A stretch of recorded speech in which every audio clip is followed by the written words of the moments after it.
Nega ba'zi bir insonlar doimo kech qoladi? Buning ortida mas'uliyatsizlikmi yoki boshqa sabablar yotibdimi? O'rganib chiqamiz. Self-critic, self-critic, Psixologlarning ta'kidlashicha, kech qolish bu har doim ham intizomsizlik belgisi emas. Shunchaki insonlar o'z vaqtini noto'g'ri baholaydi. Masalan, ishdan uyga yoki bo'lmasam uydan ishga borish uchun 30 daqiqa deylik. Inson o'zi uchun 15 daqiqada uddalayman deb o'ylaydi. Yana bir sabab ortiqcha bandlik. Zamonaviy inson bir vaqtning o'zida bir nechta vazifalarni bajarishga harakat qiladi. Ya'ni uy ishlari, farzandlari, telefondagi xabarlar hamda ijtimoiy tarmoqlar.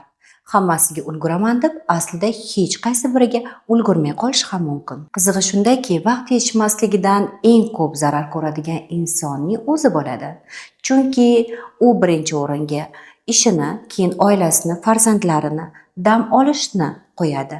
Undan keyingina oxiriga o'zi haqida g'amxo'rlikni qoldiradi. O'ylab ko'ring, oxirgi marta o'zingiz uchun qachon vaqt ajratgansiz?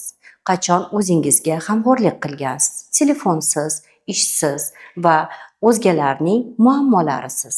Mutaxassislarning fikricha, inson bir kunda hech bo'lmaganda yarim soat o'zi uchun vaqt ajratish kerak ekan. Misol uchun, u sport bo'ladimi, kitob o'qish bo'ladimi yoki oddiy kino ko'rish bo'ladimi? Bu ham o'ziga g'amxo'rlik demakdir. O'ziga g'amxo'rlik deganda inson birinchi navbatda o'zini sog'lig'ini o'ylash kerak hamda albatta gigiyenasini o'ylash kerak. Chunki o'zini qadrlaydigan inson vaqtni ham qadrlaydi.